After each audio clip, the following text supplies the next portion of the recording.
bienvenue dans ce nouvel épisode de Parlons Recrutement avec Valérie Legendre, gérante du cabinet Florian Mentionne Institut à Avignon. Bonjour Valérie. Bonjour Marie-Cécile. Alors aujourd'hui, nous allons parler de prise de risque et de la relation entre le cabinet de recrutement, l'entreprise qui recrute et le candidat.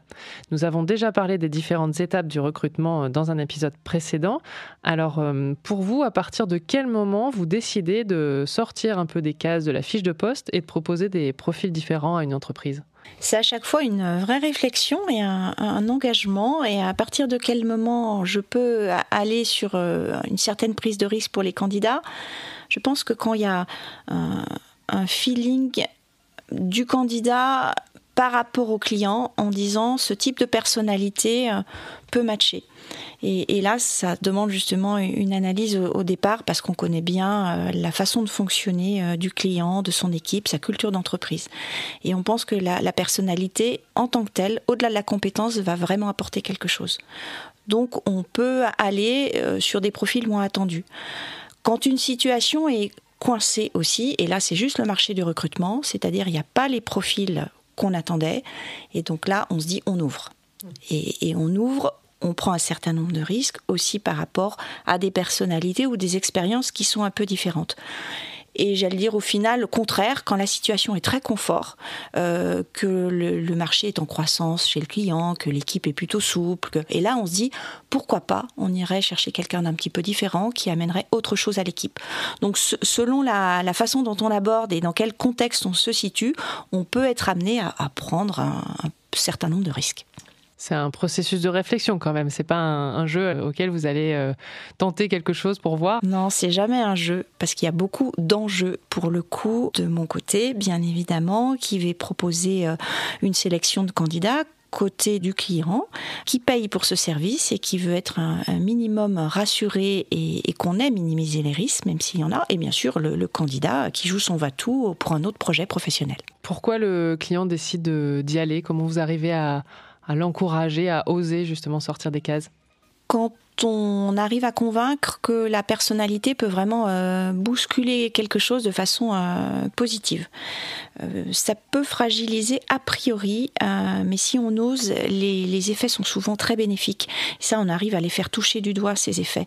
Le fait qu'il y aura du changement, qu'il y aura de l'évolution, qu'il y aura de la correction dans une façon de travailler de l'équipe, le fait de remotiver, de ressouder, parce qu'il va y avoir une problématique quelque part, et c'est un signal pour dire qu'on fait confiance. Donc on fait confiance au candidat, qui savait très bien, certainement qu'il était un peu border sur certains points, donc il va plus donner, et on fait confiance à l'équipe qui va recevoir, parce qu'elle va faire peut-être un peu plus d'efforts pour l'intégrer, mais logiquement, on sait que de toute façon dans une équipe, la diversité amène toujours de l'efficacité derrière. Donc c'est ce que l'on recherche aussi. Et alors comment vous arrivez à rendre le risque moins risqué ? Quelle bonne question.